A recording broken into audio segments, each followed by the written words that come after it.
Joe Biden is cracking under the pressure of age, office, and scandal. And I'll tell you what, it's not a pretty sight.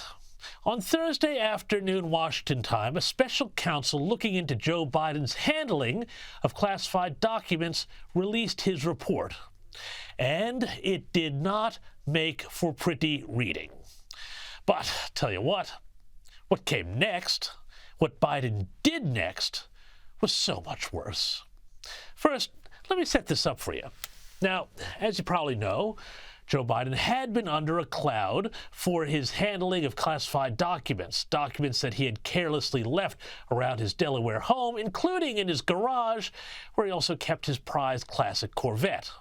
And finally, yesterday, a special counsel appointed by his own Justice Department handed down his report and, well, cleared him, said he didn't do anything wrong, which would be great, except for the reasoning behind the decision. You see, the special counsel said they wouldn't charge Joe Biden because Joe Biden wasn't mentally sharp enough to have known what he was doing, and in fact that he had only gotten worse since the investigation began. The report suggested that he was a, quote, well-meaning old man with a failing memory, and said that, quote, in his interview with our office, Mr. Biden's memory was worse. He did not remember when he was vice president, forgetting on the first day of the interview when his term ended, saying, if it was 2013, when did I stop being vice president, unquote, and forgetting on the second day of the interview when his term began, saying, in 2009, am I still vice president? Joe Biden also did not remember, even within several years, according to this report, when his son Beau died. And Joe Biden's memory appeared hazy when describing the Afghanistan debate that was once so important to him, unquote. So, the conclusion we now have to draw is that, at least according to this special counsel report, Joe Biden is not mentally competent to be charged with a crime involving his mishandling of classified documents, but he is somehow competent enough to be president of the United States.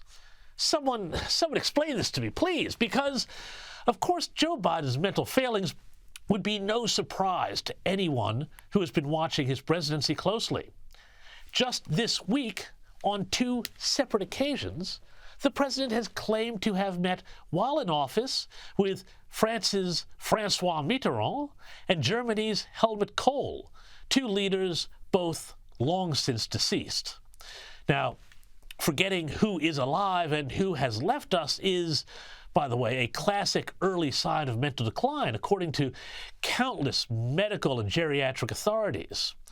But instead of letting all of this go, Joe Biden insisted on calling the White House press corps to the diplomatic reception room at the White House on short notice because he wanted to make a statement. And I'll tell you what, more than a few of those members of the White House press corps thought that they were being called in to witness a resignation. You know, it would have gone something like, in light of the special counsel's comments and after consultations with my own family and so on and so forth. But no, instead of doing that, Joe Biden doubled down. He's going to fight this. Have a look. As you know, the special counsel released his findings today about their look into my handling of classified documents. I was pleased to see he reached a firm conclusion that no charges should be brought against me in this case. This was an exhaustive investigation going back more than 40 years, even into the 1970s when I was still a new United States Senator. Even if he had left it just there, you might say, fair enough. But things started to go downhill really fast, especially here when the president hit back at the special counsel for talking about his inability to remember the date of the death of his son Beau, whom the president has previously and on multiple occasions incorrectly claimed died while serving in Iraq. How in the hell dare he raise that? Frankly, when I was asked the question, I thought to myself, it wasn't any of their damn business. Let me tell you something. some of you have commented, I wear since the day he died, every single day, the rosary he got from Our Lady of. Every Memorial Day we hold a service remembering him, attended by friends and family and the people who loved him. Our Lady of what, Mr. President? I don't know. I mean, look, that was pretty bad, but then bizarrely, the president then decided he wanted to take questions, which again went to bed as well as you could have predicted.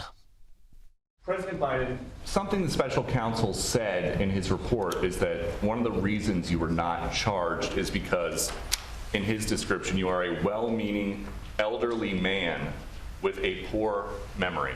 I'm well-meaning, and I'm an elderly man, and I know what the hell I'm doing. I've been president. I put this country back on its feet. I don't need his recommendation. It's How totally bad is your memory, and can you continue as president? My memory is so bad I let you speak. What does that even mean? And the damage still wasn't done. Pretty soon, Joe Biden was fighting with the press, and it just turned into a free-for-all. That is your judgment. That is your judgment. That is not the judgment of the press. They expressed concerns about your mental acuity. They say that you are too old. Mr. President, in December, you told me that you believe there are many other Democrats who could defeat Donald Trump. So why does it have to be you now? What is your answer to that question? Because I'm the most qualified person in this country to be president of the United States and finish the job I started. Do you believe that? Mr. President, why are you confusing the names of world leaders? Thank you, everyone. Thank you very much. I did not share classified information. And he still wasn't done. Then he took the bait from a braying press corps, and after leaving the podium, got brought back to talk about Israel and the Middle East. And then this happened. As you know, initially, the president of Mexico, Sisi, did not want to open up the gate to allow humanitarian material to get in. That's right. He managed to confuse the presidents of Egypt and Mexico. Southern border, Gaza border. What's the difference? Anyway, this was one of the most bizarre displays I have ever seen in literally a lifetime of being around and watching and working in and around politics. Literally, all the White House needed to do here was put out a statement. The president is pleased by the report of the special counsel finding that he did not intentionally mishandle classified documents. We trust this is the end of the matter. Full stop. Yet, having just watched that performance, I'm of the belief that this is exactly what his staff wanted the president to do. But instead, Joe Biden let his temper get the better of him, and he sent out the order. Bring in the press! I'll stare him down. It was always going to end in disaster. Remember, the White House has put such a tight lid on the president that he is now not even allowed to conduct his usual lighthearted interview about the Super Bowl.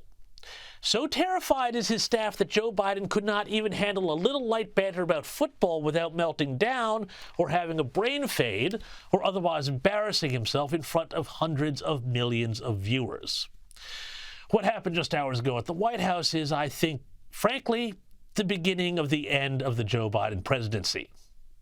There is simply no way that this man can withstand the rigors of a campaign, much less another 4 years in office. It is time for his family, for his friends, for the Democratic Party to gather together and deliver him a message. Mr. President, Joe, it's time to go.